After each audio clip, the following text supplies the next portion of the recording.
Alors, bonjour à tous, bienvenue dans une nouvelle vidéo de Super Cécile. Alors, je vous préviens gentiment, j'ai des cernes, j'ai les traits tirés parce que je suis fatiguée et ce soir j'ai très mal aux oreilles et je m'excuse auprès des hyperacousiques ou des oreilles sensibles parce que je vais sans doute beaucoup tousser. C'est la saison. Alors, comment je gère mon hyperacousie douloureuse en 5 minutes, pas plus. Alors, je ne reçois plus personne chez moi. Parce que mon hyperacousie douloureuse n'est pas toujours comprise et vue comme une contrainte et parfois il n'y a pas vraiment beaucoup d'égards pour moi et mes oreilles sensibles. Il faut toujours que je répète, avant d'arriver chez moi, vous éteignez l'autoradio, vous arrivez doucement devant chez moi et vous ne claquez pas les portières.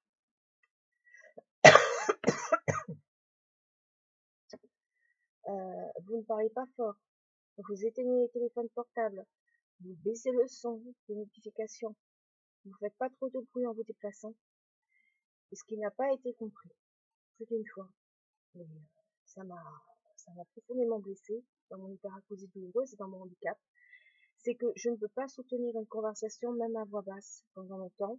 Et même si pour vous, il n'y a pas de bruit dans la pièce, dites-vous bien que quand on souffre d'hyperacousie douloureuse, il y a toujours le frigo, il y a toujours le chauffage qui fait du bruit, et il y a toujours le bruit environnant. Donc parfois, je suis obligée de faire des pauses dans une pièce la plus calme possible et la plus reculée.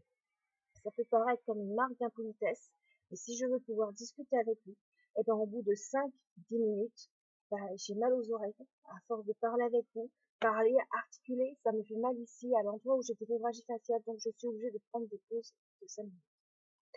Après, dites-vous bien que lorsque je reçois chez moi, je serai habillée comme à mon habitude, c'est-à-dire avec des pantalons, avec des poches partout. Je serai pas en tenue sexy, avec des bas, avec des collants, avec des chaussures à talons, parce qu'on m'a reproché de ne pas être assez féminine quand je recevais quelqu'un.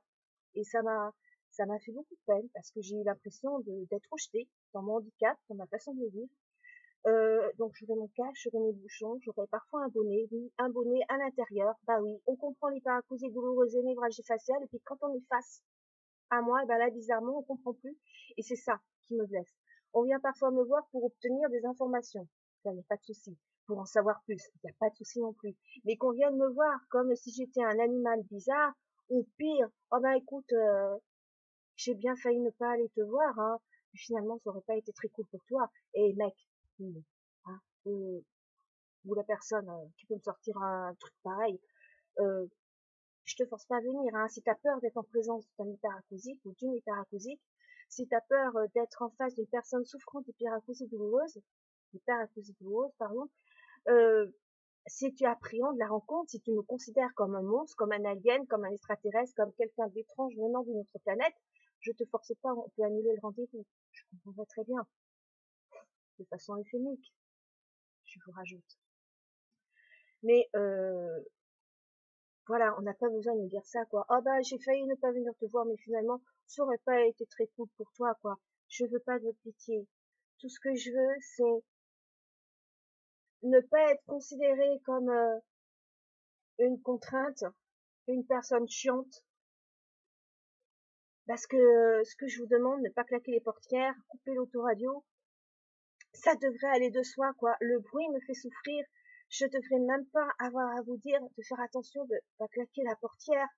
Je devrais même pas avoir à vous dire de couper votre autoradio, de parler bas ou de couper votre téléphone portable. Pas la peine aussi de taper comme un sourd à la porte, étant donné que je vous aurais entendu, donc je serai prête. Quand je suis devant vous, j'ai besoin de 30 secondes, parce que le fait d'être allé à la porte, de vous avoir accueilli, eh ben, ça a, comme qui dirait, baissé un petit peu l'oreille. Donc, mes oreilles, pour être opérationnelles, pour vous parler et vous recevoir, elles ont besoin de 30 secondes de battement, en fait. De 30 secondes de pause. Donc, je vais dans une autre pièce, je rajuste mes bouchons d'oreilles, j'enlève mon casque, je mets mon bonnet d'intérieur, et là, je suis à vous.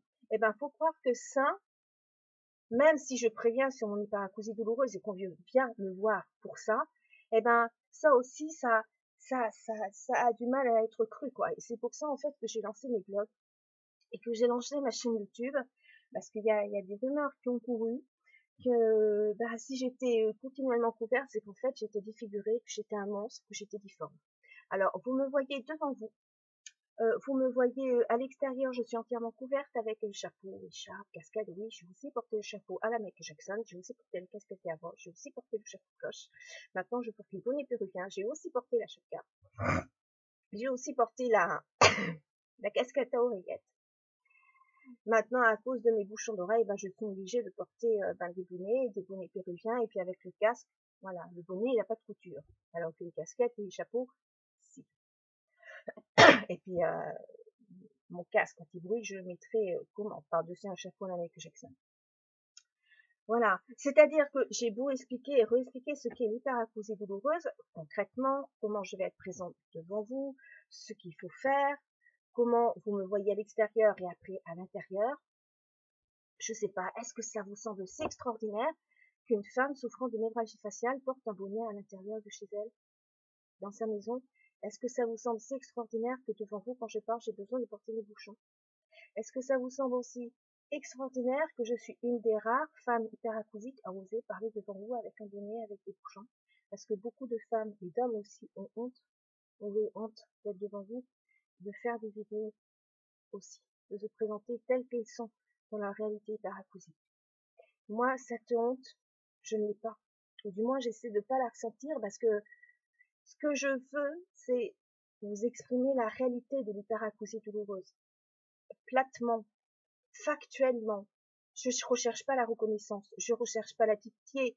Quand on m'a sorti que, en fait, je voulais attirer l'attention sur moi en vous disant qu'il fallait pas claquer la portière. Si vous claquez pas la portière, ça va m'éviter des heures de douleur. Ça va m'éviter de prendre, par exemple, des comprimés assez forts pour calmer après cette douleur. C'est juste un petit service que je vous demande. C'est un petit service auditif, ça va m'éviter des heures de souffrance. Voilà, c'est tout ce que j'avais à dire. J'ai envie de dire que tous les hyperacousiques avec vous auront un jour le même discours.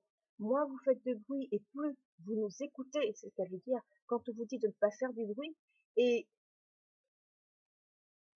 que vous faites attention à nos oreilles en faisant le moins de bruit possible, et surtout en nous disant pas après coup, oh bah t'es chiante, hein, ou alors ah t'es chiante avec tes oreilles, hein, ou alors mais non, hein, ça peut pas faire de bruit une portière qui claque, voyons, hein, tu inventes, hein, tu veux te rendre intéressante, hein, ou alors oh tu me fais chier, hein, moi je claquerai une portière si j'en ai envie, hein.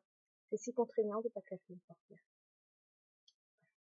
Moi j'ai pas appris à claquer une portière, et surtout pas dans une résidence, un lotissement ou une rue la nuit, ou même quand il y a des voisins qui font la sieste, ou quand il y a des bébés qui dorment. C'est le respect, c'est la politesse, c'est le savoir-vivre. Voilà, c'est un peu plus de 5 minutes. Je m'en excuse, mais là, vous voyez, ce soir, lorsque je suis fatiguée auditivement et lorsque j'ai mal aux oreilles, il y a des trucs qui remontent. Je me dis que toutes les fois, on aurait pu ne pas claquer une portière. J'aurais eu moins mal, que ça aurait pas aggravé mon hyperacousie douloureuse, et que les jours suivants, en fait, j'aurais pu vivre un peu plus confortablement auditivement.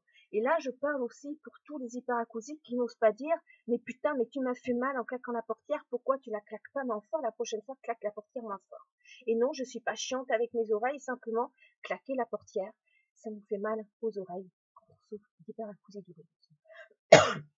Voilà, protéger nos oreilles, on en a qu'une paire, oreilles protégées égale audition préservée. Et c'est pas parce que vous entendez pas le bruit, ou que vous ne souffrez pas avec tel ou tel bruit, que les hyperacousiques, eux, ils ne souffrent pas ou qu'ils n'ont pas besoin de protection. Là, il y a un avion qui est en train de passer, vous l'entendez pas. Moi, j'entends plein pot, pourtant je suis à l'intérieur avec mes bouchons, et c'est du double vitrage.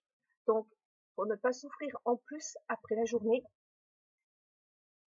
voilà, l'avion est en train de passer, je rajoute ma double protection.